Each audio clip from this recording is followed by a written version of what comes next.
Istanbul. It's one of those cities that just pulls you in, right? It's got these infinite layers where ancient history is just part of the everyday. But how do you really get to the heart of a place like that? Beyond the famous monuments. In this explainer, we're going to distill the whole philosophy behind a really unique travel guide called Listen to Istanbul. It's a totally new way of finding the soul of a city that, honestly, defies any simple definition. So let's get into it. Okay, so if you're planning a trip, you know the drill. You see the lists, Hagia Sophia, the Blue Mosque, Topkapi Palace. It's just this endless parade of must-see sites. And look, they're absolutely incredible.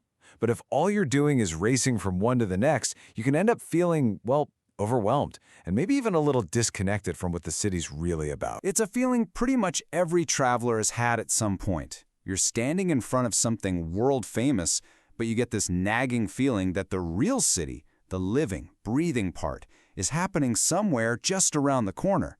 So the big question is, how do you break out of that tourist bubble and actually connect with the place? And this is where the Listen to Istanbul guide just flips the script entirely. It says right from the start, this is not a rigid itinerary. It's not a checklist.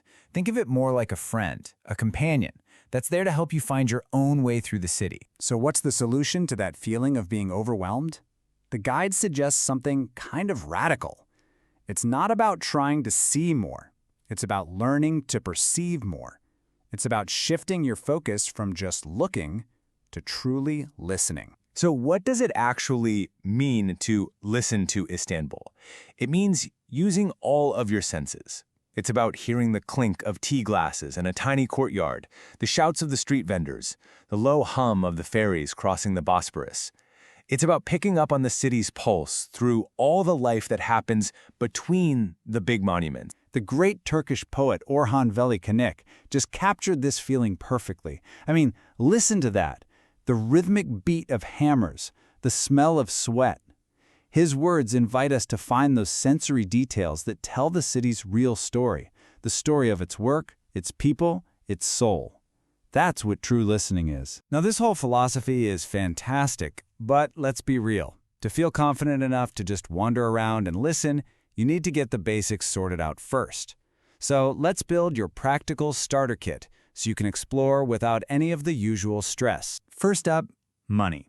Here's a super simple rule that'll save you a ton. Just avoid exchanging your money at the airport.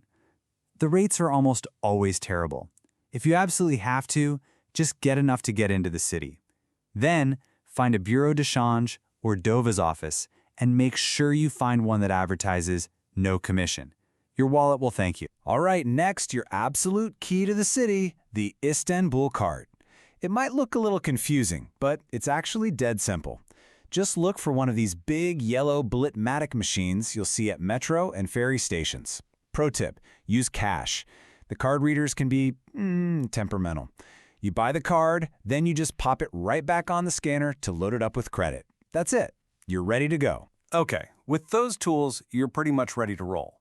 But to travel with real confidence, knowing how to sidestep a few common tourist traps, well, that goes a long, long way. Taxis. They can be a huge source of anxiety for travelers anywhere, right?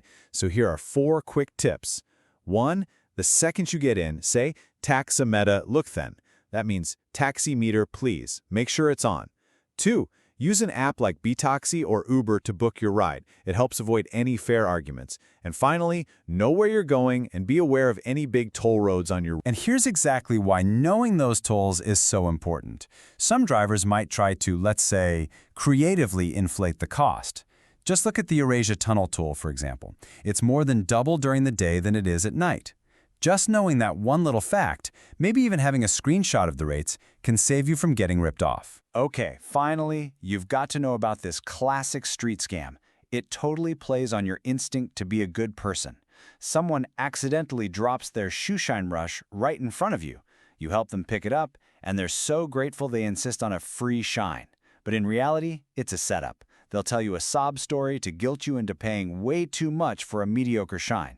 The best thing you can do? Just a polite, firm, no thank you, and keep walking. So now you've got the philosophy and you've got the practical tools. You know how to navigate the city confidently, you know how to avoid the common headaches, and all of that is really just preparation for the main event, having the freedom to get wonderfully, intentionally lost. So if you're not just running between the main attractions, where do you even begin? Where does this journey of listening and wandering actually start? The guide gives some really beautiful starting points. You could wander the steep cobblestone streets of Balat and Fener with their colorful houses and hidden churches, or check out Karakoy, where trendy new cafes are popping up inside old, historic workshops. Or, my favorite, hop on a ferry to the Asian side. You can dive into the buzz of the local markets in Kadıköy, or find the peaceful, almost village-like quiet of nearby Kuzguncuk. Each one feels like a totally different city. And in the end, that's what it all comes down to. The real magic of Istanbul isn't a single point on a map. It's what you find when you just walk, when you wander without a plan and let the city itself guide you. So the real question isn't what you're going to see in Istanbul, it's what story is the city going to tell you once you start to listen.